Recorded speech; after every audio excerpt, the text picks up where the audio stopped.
তদন্ত করতে কিসের বিলম্ব, সেটা আমার একটা প্রশ্ন থেকে যায়। আমরা দেখি যে ধর্ষিত নারীর প্রতি সমাজে যে একটা বিরূপ ধারণা সৃষ্টি হয়, দৃষ্টি সৃষ্টি হয়, যে সেই মেয়েকে উল্টো ঘরবন্দি করে দেওয়া হয়, সেই মেয়েকে আর সমাজ গ্রহণ করতে চায় না। আত্মীয় স্বজনকে পর্যন্ত দেখা যায় যে বাজারে গেলে সে আত্মীয় স্বজনদেরকে মারধর করা হয়। এই যে সংস্কৃতি চালু হয়েছে, উল্টো ধর্ষিত নারী আরো হচ্ছে মরে যায়। অনেক নারী আমরা দেখি যে আত্মহত্যা পর্যন্ত করে ফেলে। কিন্তু আমাদের দাবি হচ্ছে যে এই যে ধর্ষক যারা, তাদের দৃষ্টান্তমূলক শাস্তির আওতায় আনতে হবে, অতি দ্রুত বিচার কার্য সম্পন্ন করতে হবে, আইনের আওতায় আনতে হবে। ধন্যবাদ। আর আমরা বেশ কিছু আজকে দাবি নিয়ে এসেছি, তার মধ্যে কয়েকটা আমি উল্লেখ করছি।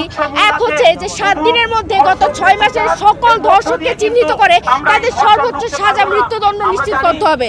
2, ধর্ষণ প্রতিহত করার জন্য অবিলম্বে বিশেষ একটি ট্রাইব্যুনাল বা ফোর্স গঠন করতে হবে।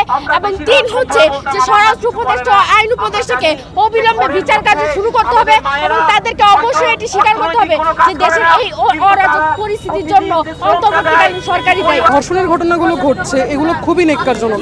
আমি স্বরাষ্ট্রমন্ত্রী ও আইন উপদেষ্টাকে সরাসরি আলটিমেটাম দিতে চাই যে আগামী 24 ঘন্টার মধ্যে প্রত্যেকটা রেপিস্টকে গ্রেফতার করতে হবে, 48 ঘন্টার মধ্যে ডিএনএ টেস্ট করে অপরাধী শনাক্ত করতে হবে এবং 72 ঘন্টার মধ্যে ইট পাটকেল ছুঁড়ে ওদেরকে হত্যা করতে হবে অথবা মৃত্যুদণ্ড নিশ্চিত করতে হবে।